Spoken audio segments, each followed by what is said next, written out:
Graça e paz, meus irmãos, pastor Gilson Soares, da Igreja Boas Novas, aqui em Guarabira, passando aqui para trazer as pregações de John G. Lake. Você que está passando pelo nosso canal, temos muito material bom aí, de Charles G. Finney, Smith Wigglesworth. Vamos estar trazendo outras e outras pregações de outros e outros pregadores. Se inscreva, ative o sininho para receber notificações, dê o seu like, diga de onde você está nos acompanhando. E você que Deus tem abençoado, abençoe esse canal com qualquer valor que Deus colocar no seu coração. Quando a gente fala qualquer valor, é qualquer valor mesmo. Você vai saber como fazer isso na descrição. Tem o número da conta e tem também a chave Pixel para você fazer isso. Hoje, John G. Lake fala sobre o caminho do homem forte para Deus. Amados, há um lugar em Deus. Essa é a dificuldade de todos nós. Descemos dos lugares celestiais para o plano material e estamos tentando viver uma vida celestial no estado natural, sobrecarregado com as cargas e cuidados da carne e da vida ao nosso redor. Mas louvado seja Deus, há uma libertação, existe uma vitória. Há um lugar em Deus onde a carne não se torna mais uma escravidão. Onde, pela graça de Deus, cada estado natural da natureza humana é colocado em sujeição ao Deus vivo, onde Cristo reina e glorifica as próprias atividades da natureza de um homem, tornando-o dócil, puro e limpo, bom e fiel. O Deus vivo e poderoso, Ele é o mesmo. Eu chamo vocês hoje, amados, pela graça de Deus, para aquela vida elevada, aquele andar santo, aquela atmosfera celestial, aquela vida em Deus, onde a graça, o Espírito e o poder de Deus impregnam toda a atmosfera celestial e impregnam também todo o seu ser. Ainda mais, onde não apenas tudo e todo o seu ser estará em submissão, mas ele também fluirá da sua natureza como um rio santo da vida celestial para abençoar outras almas por toda parte pela graça de Deus. Houve um período da minha vida quando Deus elevou a minha alma a um lugar maravilhoso de poder divino. Deveras, eu falo isso com toda reserva e humildade quando digo que creio que Deus me deu uma tal unção de poder como raramente foi manifestado na vida moderna. A unção permaneceu sobre mim por um período de 8 meses.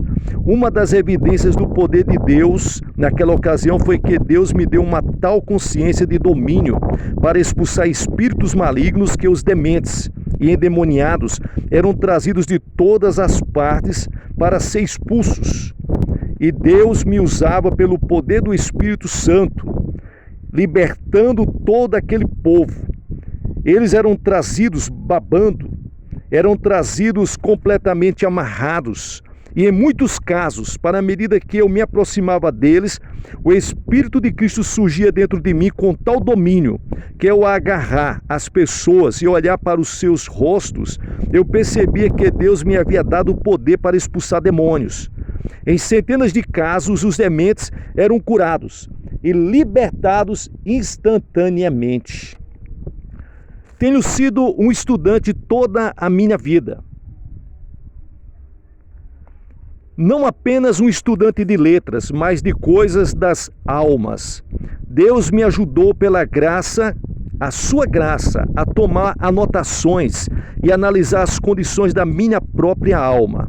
Notei que, quando aquela consciência elevada de domínio celestial repousava sobre a minha vida, havia uma coisa que se sobressaía em toda a minha consciência.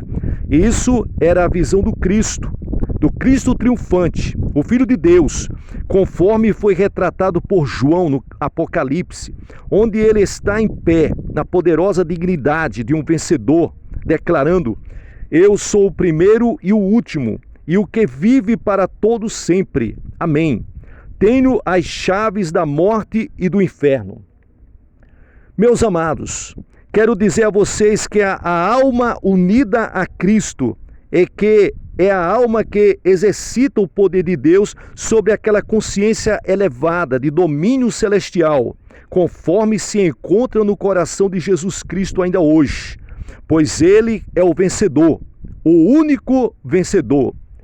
Todavia, quando a minha alma é unida para a sua alma, quando o seu ser, o ser celestial, o Espírito Santo, flui como uma corrente de água viva divina através do meu espírito, quando a minha natureza inteira é enchida e inspirada pela vida de Deus, eu também, ao ser unido a Ele, me torno um vencedor, em ato e em verdade, pois está escrito: em Cristo Jesus nós somos mais que vencedores.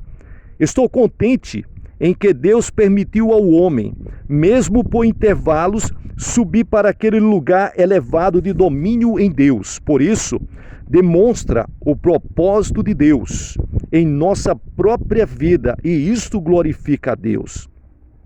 Demonstra que ele pretende que subamos para aquele lugar, não apenas por intervalos, mas que isso se torna a vida normal de cada cristão que estiver unido a Deus a cada dia e o tempo todo.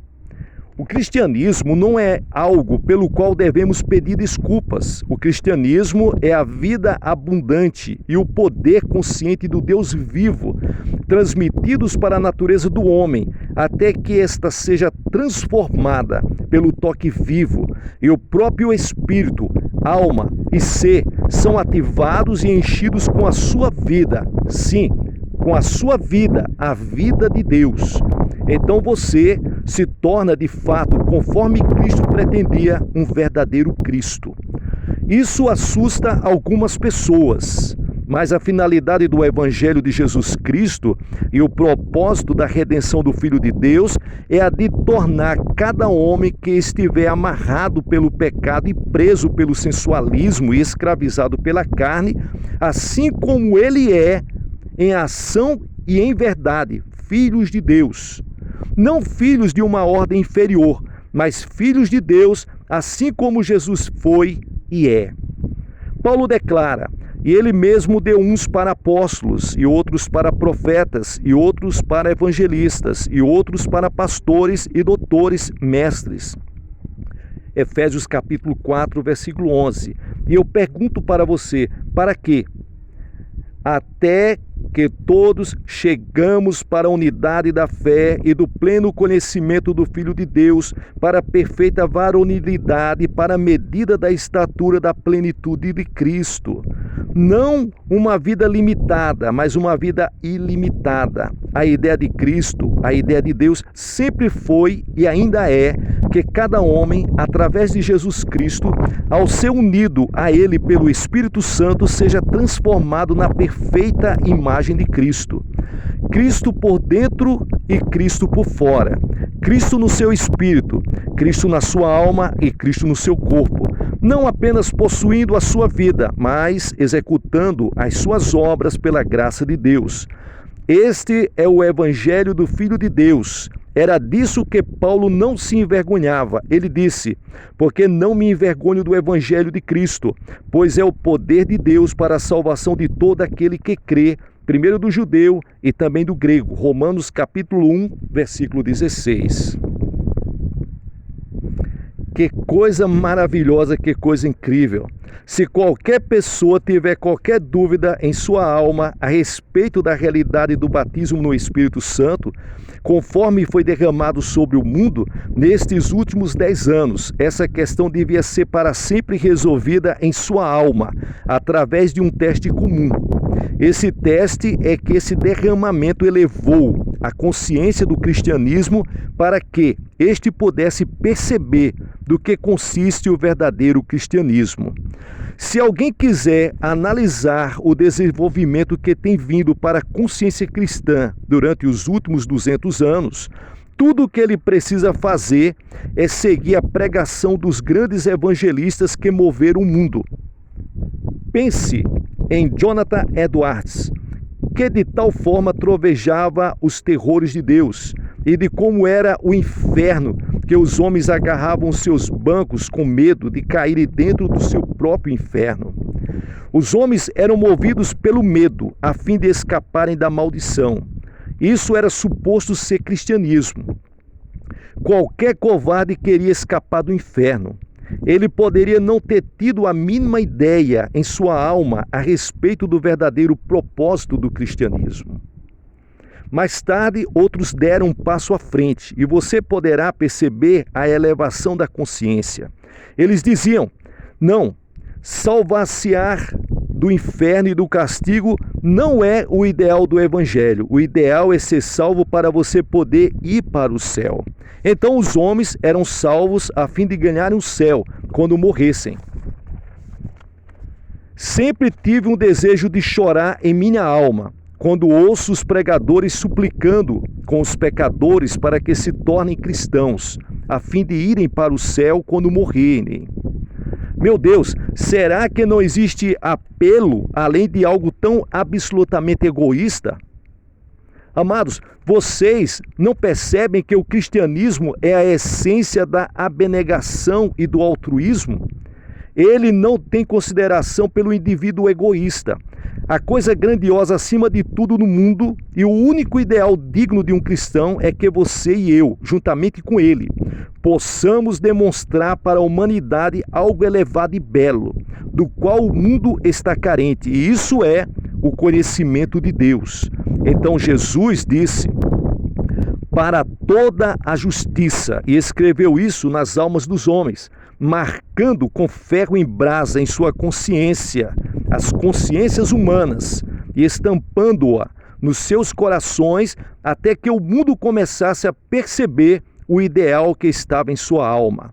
Sim, para toda a justiça, tornando-se como o próprio Cristo, um demonstrador da justiça de Deus vivo.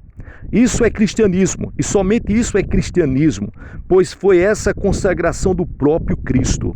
A prova do Espírito, a única prova do Espírito que Jesus jamais deu, é a prova máxima e final. Ele disse: pelos seus frutos os conhecereis. Essa é a prova absoluta. Porventura, colhem-se uvas do espinheiro ou figos dos abrolhos? Portanto, eu digo que se vocês quiserem testar este atual derramamento do Espírito de Deus, a fim de saberem se é ou não genuíno, o verdadeiro e puro batismo do Espírito Santo, prova-o pelos frutos que ele produzirá. Se ele estiver produzindo no mundo, como cremos que esteja, uma consciência de Deus tão elevada, tão pura, tão aceitável, tão verdadeira, tão boa e tão parecida com Cristo, então é de fato o próprio Espírito Santo. Nenhuma outra prova tem valor igual. Eu quero dizer a vocês, amados, que a prova máxima para a sua própria alma do valor de alguma coisa que você guarda no seu coração é aquela prova comum que Jesus deu. Pelos seus frutos os conhecereis. Será que os homens colhem uvas dos espinheiros ou figos dos abrolhos? Claro que não. Os homens hoje em dia estão dizendo que o pecado é aquilo que você pensa que é. Bem, não é. O pecado é o que Deus pensa que é. Você poderá pensar de acordo com a sua própria consciência. Deus pensa de acordo com a dele. Deus pensa de acordo com a natureza celestial da sua própria natureza. O homem pensa de acordo com o grau de pureza que a sua alma realiza. Mas a nota suprema está em Deus. A finalidade está em Deus. Quando os homens se elevam nas aspirações de suas almas até o lugar do pensamento de Deus, então o caráter de Jesus Cristo será evidente em suas vidas. A doçura da sua natureza, a santidade do seu caráter, a beleza da glória resplandecente que não apenas o cobriu, mas que também irradiava dele. E a verdadeira vida do cristão é a vida interior, a vida do Espírito. E a verdadeira vida do cristão, do Espírito, é aquela que vem de dentro, pela ação e a direção do Espírito Santo. É algo espiritual, porque o homem interior, ele é espiritual. Porque do coração, disse Jesus, procedem os maus pensamentos, mortes, adultérios, prostituições, etc. Essas coisas comuns para a carne do homem. Do espírito do homem igualmente procedem pela mesma lei a beleza, a virtude, a paz, o poder e a verdade de Jesus, assim como são conhecidos pelo Espírito regenerado. Quando você nasceu de novo, por obra e graça do Espírito Santo, nasceu dentro de você um espírito regenerado. Portanto, aquele cujo espírito está unido a Cristo poderá agora, hoje, nesta hora, despejar como uma bênção sobre o mundo. O que, meus irmãos? A glória, a bênção, a paz e o poder de Deus, tal qual Jesus derramou sobre todos os homens para o louvor de Deus. Portanto, vamos orar nesse momento, vamos falar com Deus, vamos pedir as bênçãos de Jesus para a nossa vida. Meu Deus, nós te louvamos pelo ideal do Evangelho de Jesus Cristo que tu estabelecestes nas almas dos homens através do Espírito Santo. Ó Deus, oramos a ti. Se temos pensado levianamente a respeito do Espírito Santo de Deus, se temos tido os nossos olhos fixos sobre as evidências externas e não sobre a vida interior, pedimos que tu venha barrar isso em nossas vidas. Abrimos a nossa natureza para o céu hoje, pedindo que o Espírito do Deus vivo se movimente em nossas próprias almas, para que, pela tua graça, possamos ser tão perfeita e verdadeiramente limpados por Deus, que a nossa natureza se torne dócil, pura, celestial e verdadeira, para que possamos receber de Deus a abençoada doçura do seu puro e santo Espírito celestial, para reinar em nós, dominando e controlando-nos para todos sempre. Em nome de Jesus, amém, amém e amém. Meus queridos, quero agradecer a todos vocês que têm ouvido essas pregações. Meu desejo é que essas pregações elas venham inspirar os novos pregadores, é que ela venha a levar até você a certeza que assim como Deus fez no passado, Ele continua fazendo. Aqui em Guarabira, nós temos visto muitos milagres da parte de Deus. Nós temos visto muitas bênçãos, salvações, libertações, vida e vida em abundância. E por isso eu peço a você que ore por essa cidade tão bonita, a cidade de Guarabira, que tem cerca de 60 mil habitantes, segundo dados do IBGE. Peço que você ore por causa da carga espiritual sobre essa cidade. Você que é uma pessoa espiritual, você que é uma pessoa de Deus que nos acompanha, você sabe o que eu estou dizendo. Então ore pela nossa cidade, para que Deus venha a salvar essa cidade. Contribua com essa obra, para que nós venhamos a levar o Evangelho de Cristo aos corações. Você que é uma pessoa espiritual, você vai entender o que eu estou dizendo para você. Olha, dê uma olhada aqui, você vai ver como essa cidade precisa de Jesus Cristo. Amém? Deus abençoe você, em nome de Jesus, que vive e reina para sempre. Nas suas orações, coloque Guarabira. Fale, Senhor, salva essa cidade em nome de Jesus. Batiza com o Espírito Santo, faz milagres, curas, maravilhas, salva a alma, Senhor Jesus. Abençoe essa obra para que nós venhamos a fazer um trabalho muito bonito de evangelismo em nome de Jesus, tá bom? Que Deus abençoe você em nome de Jesus. Fica aí essa imagem para você entender porque é que eu peço que você oferte, que você abençoe em nome de Jesus. Fique com Deus, muita paz, muita luz.